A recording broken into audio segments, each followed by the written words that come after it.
I'm back, and it is still Family Friday, and I'm going to be reading And Tango Makes Three because it's a book about a special penguin family. And Tango Makes Three by Justin Richardson and Peter Parnell, illustrated by Henry Cole. Here's the title page, And Tango Makes Three.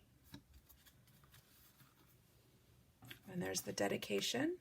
It says, with special thanks to Eric Simonoff, David Gale, Dan Postash, Rob Gramazzi, and all our friends at the Central Park Zoo. This is about some penguins that live in a zoo. In the middle of New York City, there's a great big park called the Central Park Zoo. Children love to play there. It has a toy boat pond where they can sail their boats. It has a carousel to ride on in the summer and an ice rink to skate on in the winter. Best of all, it has its very own zoo. Everyday families of all kinds go to visit the animals there.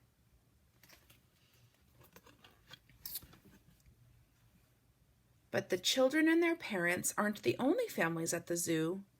The animals make families of their own. There are red panda bear families with mothers and fathers and furry red panda bear cubs. There are monkey dads and monkey moms raising noisy monkey babies.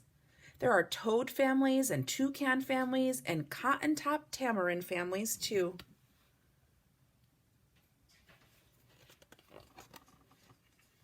And in the penguin house, there are penguin families. Every year at the very same time, the girl penguins start noticing the boy penguins, and the boy penguins start noticing the girls. When the right girl and the right boy find each other, they become a couple. Two penguins in the penguin house were a little bit different. One was named Roy, and the other was named Silo. Roy and Silo were both boys, but they did everything together. They bowed to each other and walked together. They sang songs to each other and swam together.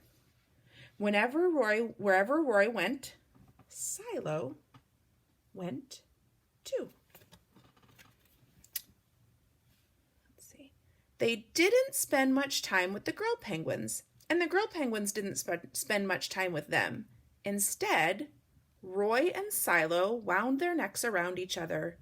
Their keeper, Mr. Gramazzi, noticed the two penguins and thought to himself, they must be in love. Roy and Silo watched how the other penguins made a home, so they built a nest of stones for themselves.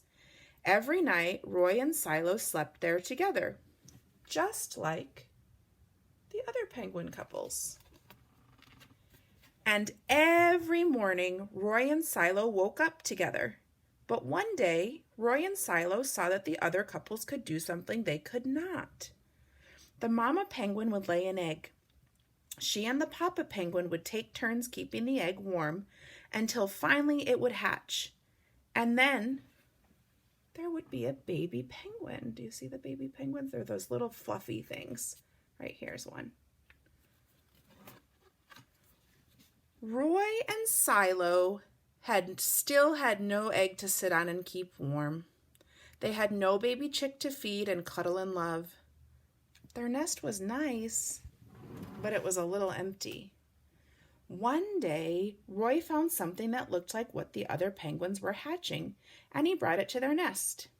It was only a rock, but Silo carefully sat on it and sat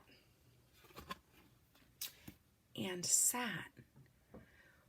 When Silo got sleepy, he slept. And when Silo was done sleeping and sitting, he swam and Roy sat. Day after day, Silo and Roy sat on the rock. But nothing happened. Then Mr. Gramazzi got an idea. He found an egg that needed to be cared for, and he brought it to Roy and Silo's nest. You see, he's putting an egg in their nest. Roy and Silo knew just what to do. They moved the egg to the center of their nest. Every day they turned it so each side stayed warm. Some days Roy sat while Silo went for food. Other days it was Silo's turn to take care of their egg. They sat in the morning and they sat at night. They sat through lunchtime and swim time and supper. They sat at the beginning of the month and they sat at the end of the month. And they sat all the days in between. Until one day, they heard a sound coming from inside their egg. Peep, peep, peep, peep, peep. Roy and Silo called back. Squawk, squawk. Peep, peep, answered the egg. Suddenly, a tiny hole appeared in the eggshell. And then, look what's happening to the egg. Look, what do you think that is right there? What's that coming out? Crack! Out came their very own baby. She had fuzzy white feathers and a funny black beak.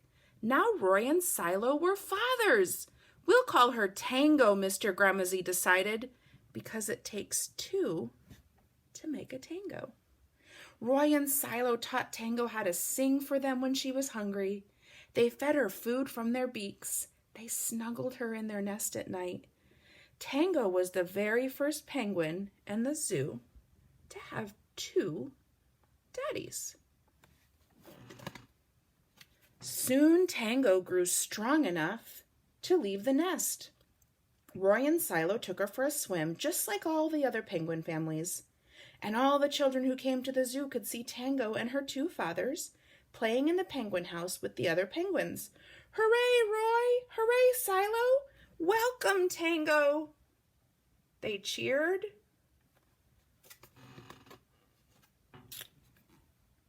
At night, the three penguins went to their nest. Then they snuggled together, and like all the other penguins in the penguin house, and all the other animals in the zoo, and all the other families in the big city around them, they went to sleep. And this tells us that this is says the author's note, and it says that this is based on a true story that actually happened at the Central Park Zoo. And there's the back. And that is the end of And Tango Makes Three.